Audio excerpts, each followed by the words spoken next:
This next presenter is somebody's friend. You might know her through stage. She's been in a lot of theatrical productions, I think about 60, if not more, in the Indianapolis area.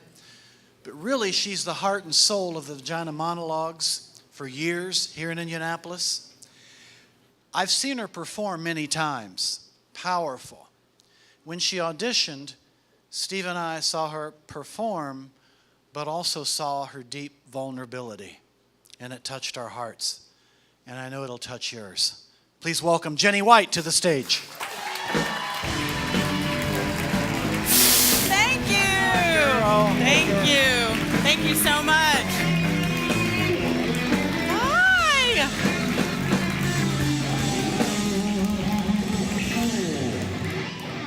How great is this, right? Oh my goodness. Good evening. Oh my goodness. It is my pleasure to talk to you this evening about miracles, specifically the miracle of the vagina. Oh, monologues, the vagina monologues. Sorry, I didn't mean to get your hopes up. Maybe, I don't know. The Vagina Monologues. It's actually a play written by Eve Ensler. She wrote it over 19 years ago.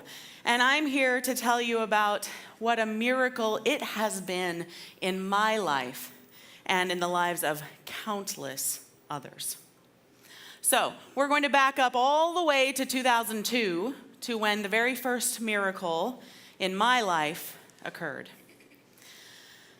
My husband and I, at the time, were trying desperately to get pregnant.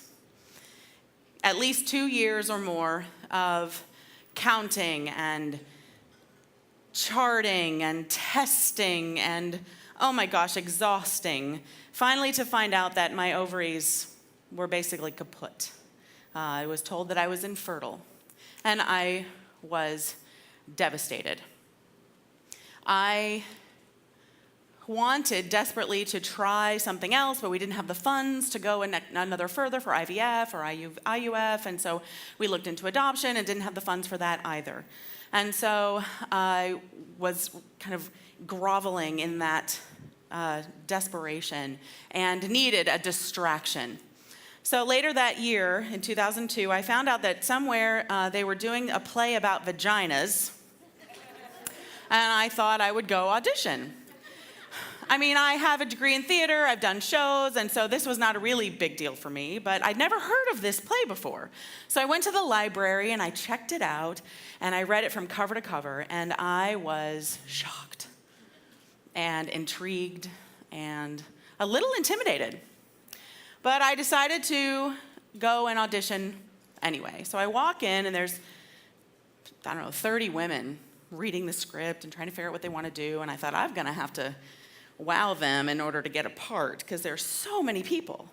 So I go and audition. I meet this woman. Her name is Julia. She was organizing this event of this show, and this was in Evansville, Indiana. It's much more conservative than here in Indianapolis. And so I met Julia, and I auditioned with a piece that's normally called The Moaner. The formal name is The Woman Who Loved to Make Vaginas Happy.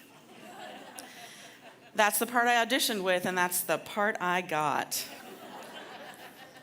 We only had a handful of rehearsals, but on March 8th, 2003, 42 women and I performed on stage for over 2,000 people. One night only in Evansville, Indiana. I moaned. Kind of like Meg Ryan in When Harry Met Sally, but so much more. And 2,000 people stood up. And I got a standing ovation. That was exactly the distraction I was looking for, right? Oh, I had found my home again. Well, in the audience, I found out later, my husband was sitting next to a gentleman who said, "How'd you like to go home with her tonight? Heh heh." He said, "Actually, I am." Heh heh. But I'm here to tell you that that night is when the miracle occurred. Thank you. My son was conceived that night. I didn't know I was pregnant for probably a couple of months, but we tracked it all the way back to that night. And I am here to tell you that the power of those 42 women on stage and the power of the 200 women that Eve Ensler interviewed in order to create the Vagina Monologues was on stage with me. And that night, my ovaries, maybe for the first time, produced an egg. My body opened up, and I was able to conceive a child.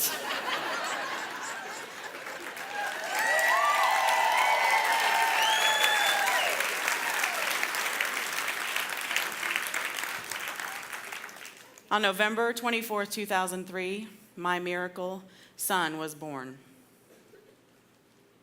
Oh, that's the 42 women I was on stage with. But there's my kid. Now, the next year, also in Evansville, I was in the show again with another 40 women. And at the end of the show, they let me tell my story. They let me tell that entire audience what happened. And at the end, my husband brought 3-month-old Zion out on stage, held him up like Simba in The Lion King, and we presented our Vagina Monologues miracle child. Later that year, we moved here to Indianapolis, and I was blessed to be in the Vagina Monologues again and again and again, performing my signature piece all over town. 14 times in 10 years I performed that show. In coffee houses and makeshift theaters, down at IUPUI, and for organizations that don't even exist anymore. And somewhere along the line, a friend of mine actually pushed me a little further and said, "Why don't you direct the show?" Okay. So I found a place that would let me do it, and I directed the show for 4 years. And we raised over $12,000 for local charities. Yeah. But doing that show over and over and over again gave me the opportunity to meet hundreds of women and change the lives of hundreds of women. Now, I performed for the last time in 2012, directed for the last time in 2011, and I told my vagina sisters, we kind of have a tribe going, I said, I'm going to retire. I need to do something else. I've been doing this for 10 years. And they begged me to stay on, and I said, I'm really done. And they said, well, can we still do it? Can we still do it? Like they had to ask me. I don't own the show. But of course, and that's another miracle of that production for me and for everyone who's been involved in it over the years, is that it empowers women to find their own voice and to give it purpose, to empower other women, and to tell the stories of all of those women who came before us. And so in 2013, when I wasn't in the show, I got to meet Eve Ensler herself. That's a whole other TED Talk. But I met her, and in her talk that night, she yelled to the audience, "Wake up!" And I knew in that moment that I was not done, that I would never be done sharing those stories, telling the stories of those women, empowering other women to come up on stage, use their voice to read some words off of a card in order to effect change in the world. So in 2014, I came back to the stage in that capacity. I started directing again, and all told, in all of the productions I've been involved with here in Indianapolis, I have personally interacted with probably 500 women and raised over $30,000 for local charities.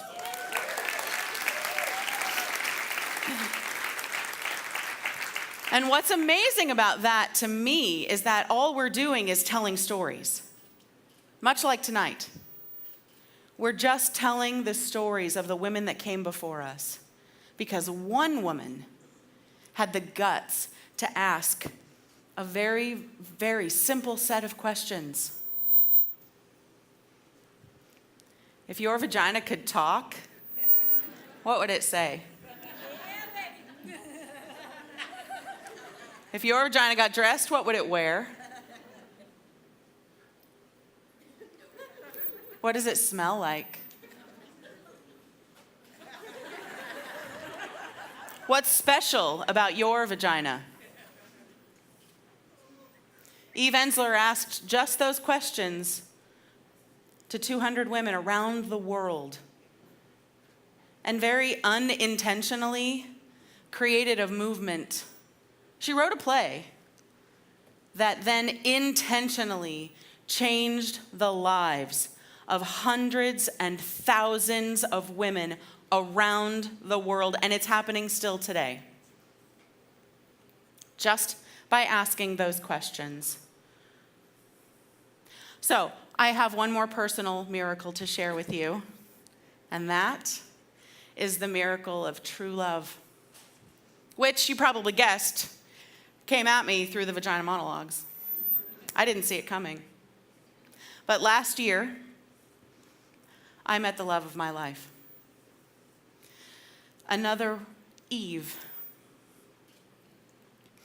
She pursued me after the show was over, was all up above board.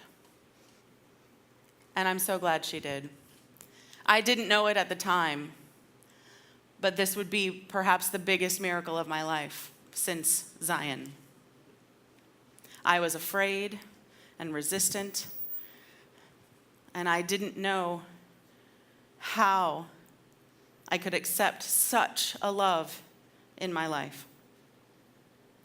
But once I was able to get out of my own way and welcome that love in, talk about a miracle. Never have I ever felt so much of my own strength and power and authenticity as when I stand next to this woman.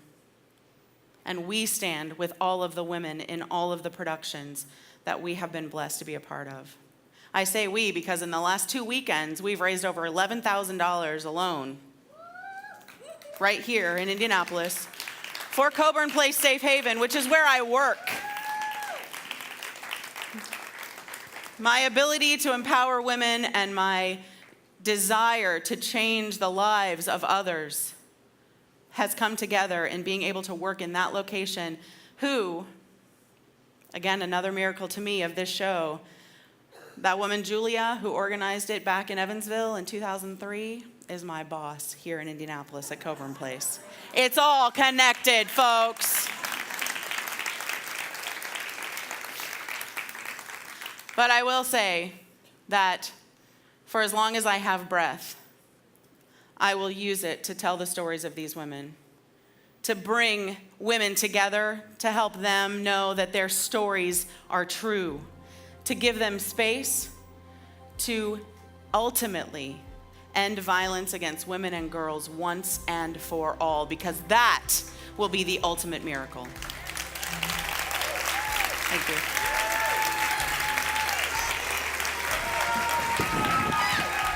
Oh, thanks. Thank you, Jenni. Thank you, Jenni. Jenni,